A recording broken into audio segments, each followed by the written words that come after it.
السلام علیکم ورحمۃ اللہ وبرکاتہ۔ آرج اسلامک اسٹوڈیو میں آپ تمام بہن بھائیوں کو خوش آمدید۔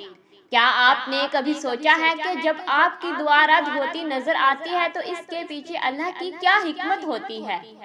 ہم روتے ہیں، پریشان ہوتے ہیں اور ہر دروازہ کھٹکھٹاتے ہیں، لیکن ایک دروازہ ایسا ہے جو کبھی بند نہیں ہوتا۔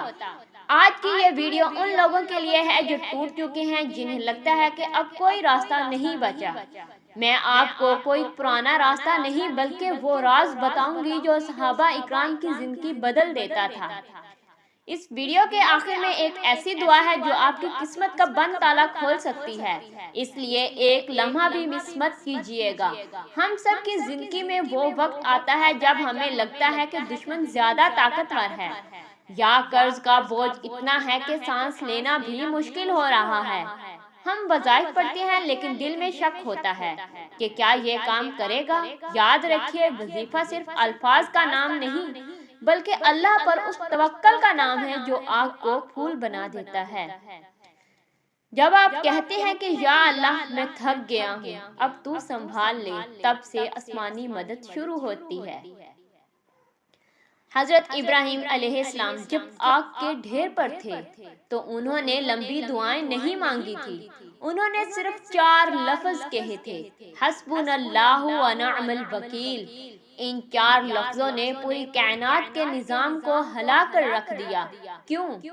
کیونکہ ان کا یقین پہاڑ سے زیادہ مضبوط تھا۔ آج ہم یہی غلطی کرتے ہیں، ہم پڑھتے تو ہیں پر یقین نہیں کرتے۔ آج میں آپ کو بتاؤں گی کہ اس دعا کو پڑھنے کا وہ صحیح طریقہ کیا ہے جو عرش کو ہلا دیتا ہے۔ اب توجہ سے سنیے، اس 5 منٹ کی محنت کو اپنی زندگی کا معمول بنا لیں۔ تہجد یا عشاء، اگر ہو سکے تو تہجد میں، ورنہ عشاء کے بعد تنہائی میں بیٹھیں۔ استغفار، پہلے آپ نے 100 مرتبہ استغفر اللہ پڑھیں تاکہ گناہوں کی رکاوٹ ختم ہو۔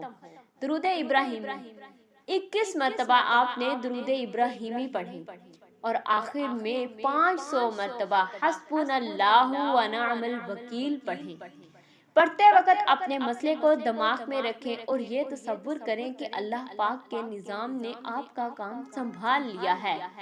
آخر میں پھر 21 مرتبہ درود ابراہیمی پڑھیں۔ ویڈیو ختم کرنے سے پہلے میرے ساتھ مل کر یہ دعا کریں، یا اللہ، جو یہ انسان سن رہا ہے اس کی ہر پوشیدہ پریشانی کو دور فرما، جو قرض میں ڈوبا ہے اسے نجات دے، جو بیمار ہے اسے شفا دے، آمین یا رب العالمین۔ دوستو، اگر آپ کو یہ ویڈیو پسند آئی ہو تو اسے لائک ضرور کریں اور دوسروں کے ساتھ شیئر کر کے صدقہ جاریہ میں حصہ لیں۔ مزید ایسی ویڈیوز کے لیے ہمارے چینل آرج اسلامک اسٹوڈیو کو ضرور سبسکرائب کریں اور گھنٹی کے نشان کو دبا دیں تاکہ ہر نئی ویڈیو آپ تک پہنچ سکے۔ ملتے ہیں اگلی ویڈیو میں، اللہ حافظ۔